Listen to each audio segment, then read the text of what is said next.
আসসালামু আলাইকুম ওয়া রাহমাতুল্লাহ। প্রশংসা ওই রব্বুল আলামিনের শানে নিবেদিত, যিনি আমাদেরকে এরকম একটা মহান কাজের সুযোগ প্রদান করেছেন এবং আপনাদের তৌফিক প্রদান করেছেন, আমাদেরকে তৌফিক প্রদান করেছেন। এপাশে আমাদের এই অত্র উপজেলার যিনি পিওনো উনি উপস্থিত আছেন এবং আবদুল্লাহ ভাই, এখান থেকে কিছু বিতরণ চলমান রয়েছে এবং আমরা এই পাশেও দেখতে পাচ্ছি যে ট্রাকগুলো এসেছে। ট্রাকগুলোতে এই চট্টগ্রামের বিভিন্ন জায়গা থেকে ছাগল এবং গরু সংগ্রহ করে নিয়ে আসা হয়েছে এবং আসা হচ্ছে আর কি। এই গরু এবং এই খাসি আমাদের চোখে ছোট্ট কোনো পশু মনে হলেও একটি খাসি, একটি বকরি, একটি গাভীর অবদান একটা পরিবারে অনেক। প্রত্যন্ত অঞ্চলের গ্রাম বাংলার একজন মানুষ অপেক্ষায় থাকে যে এই গাভীটা থেকে আরেকটা বাচ্চা হলে সেটা বিক্রি করবে, একটা ঘর তুলবে, একটা বাড়ি বানাবে, এরকম একটা তাদের স্বপ্ন থাকে। আল্লাহ রাব্বুল আলামিন মানুষকে মানুষের পাশে দাঁড়াতে বলেছেন এবং তার সৃষ্টির খেদমতকে তার খেদমত বলেছেন। আমরা সাধ্য অনুযায়ী চেষ্টা করবো সবসময় এরকম মহান, মূল্যবান এবং নেককার কাজগুলির পাশে দাঁড়ানো। আল্লাহ তাআলা কবুল করুক। আল্লাহুম্মা আমিন। কয়জন পরিবার আছেন এই জায়গায়? তিনজন নিয়ে। ও আচ্ছা, একটা ইউনিয়নের সবাই মিলে। আচ্ছা আচ্ছা, আপনার কিছু না? আরে আর কার আছে এই জায়গায়?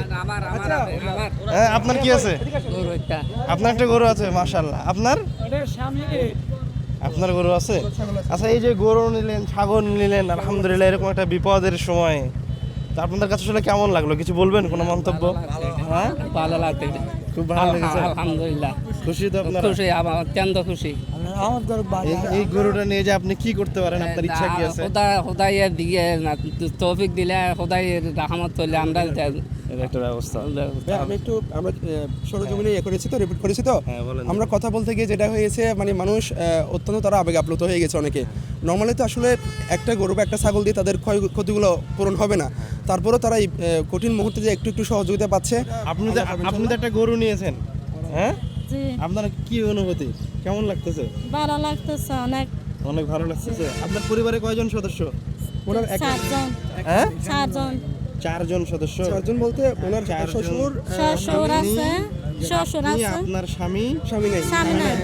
স্বামী কি স্বামী হয়েছে? হচ্ছে কি 3 বছর আগে লিবিয়াতে 3 বছর আগে থেকে নিখোঁজ, মানে অবৈধ পথে ইতালি যাওয়ার সময় 3 বছর আগে থেকে আপনার নিখোঁজ অবস্থায় আছে এবং আত্মীয় স্বজনরা সহযোগিতা করলে তারা কিছু পায়, অন্যথায় খেতে পায় না এরকম।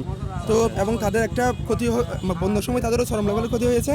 সব মিলে আমরা সরজমিনে গিয়ে এগুলো বিবেচনা করেছি এবং আমরা ওনাদের বাড়িতে গিয়েছি। আমরা জিজ্ঞাসা করলাম, তাহলে আপনার বাড়িতে আপনি আছেন, তাহলে আপনার স্বামী তো নাই, ছেলে সন্তান। 2টা বাচ্চা আছে, জি। একটা ছেলে, একটা মেয়ে। আর আপনার শ্বশুর, আপনি উনি আপনার শ্বশুর, জি। আপনি তো অনেক বৃদ্ধ মানুষ। আল্লাহ ছেলে হারাই গেছে তো। ছেলে চলে গেছে, আল্লাহর কাছে বিনিময় চান, আলহামদুলিল্লাহ, গেছে তাতে কি আছে। ইনশাআল্লাহ আল্লাহ রাব্বুল আলামিন এর কোনো বিনিময় দিবে।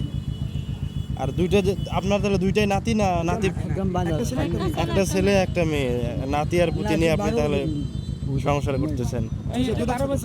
আপনার সংসার কিভাবে চলে? আত্মীয় স্বজন সহযোগিতা করলে চলে, না করলে চলে না। আচ্ছা, আজকে যে গরু পাইলেন দাদা, কেমন লাগলো গরু? আল্লাহ বরকত দান করুক ইনশাআল্লাহ। আল্লাহ যেন এটা দিয়ে কোনো একটা ভালো ব্যবস্থা করার তৌফিক দেয়, সংসার যেন আল্লাহ সচ্ছল করে দেয়। আল্লাহুম্মা আমিন। আমাদের জন্য দোয়া করবেন, হ্যাঁ? এবং যারা এরকম একটা মহান কাজে অংশগ্রহণ করেছে, আল্লাহ রাব্বুল আলামিন যেন তাদের খেদমত, এই যে ভাইরা এত পরিশ্রম করেছে, যারা টাকা পয়সা দিচ্ছে, আল্লাহ যেন সবাইকে কবুল করে। আল্লাহুম্মা আমিন। আস্তাগফিরুল্লাহ, বারাকাল্লাহু ফিক। হায়াক। ঠিক আছে, আমরা বিদায় নিচ্ছি। شكرا لك ربي